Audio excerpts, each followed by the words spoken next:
Erna Rún Magnúsdóttir, fyrirliði Þórs. Erna, 8 stiga sigur að KR í dag, það gefur kannski ekki alveg rétt að mynda af leiknum. Þetta var nú orðið 14-15 stiga forskot tíma.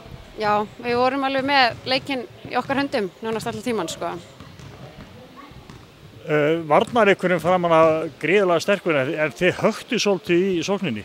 Já, við gerðum þetta full erfitt, menn þær voru að spila mjög stíft á okkur í vörninni og gaf okkur ekkert færi á að spila okkar sóknarleik. En þetta pínu svona hnoð og móð eitthvað neginn og... Þetta sigurinn í dag, þetta gerir eiginlega það að verkum að staðan ykkar í deildinni er orðin ansi vænleg. Já, hún er bara orðin nokkuð góð, held ég. Þetta er eitthvað sem var stefnt að í upphafi? Já, þetta var það sem við stefndum að í upphafi bara algjörlega.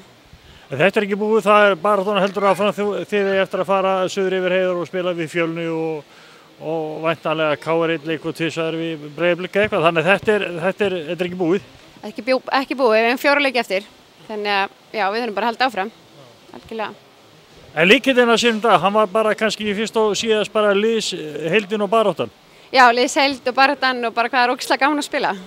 Það er komin mikil, búið að vera, allan veitum mikil gleði í hópnum og það skemmir ekki að hafa fengið Helgu aftur tilbaka og hún kemur með svona ekstra barátt inn í þetta. Hún kemur með ekstra baráttu og ekstra tal og ekstra allt held ég bara. Þetta er rosa fínt að fara, að fá hann tilbaka. Maður sá það þá að hún er pínu rauku, enda nýbyrjuð, en hún hefur þetta allt. Já, hún hefur þetta allt saman, sko. Hún það bara komið sér í form, nei. Já, formaður svona spil, en þetta er gott hjá henni og gott hjá ykkur til hamingju með sigurinn og sjáumst í næsta leik. Já, takk fyrir.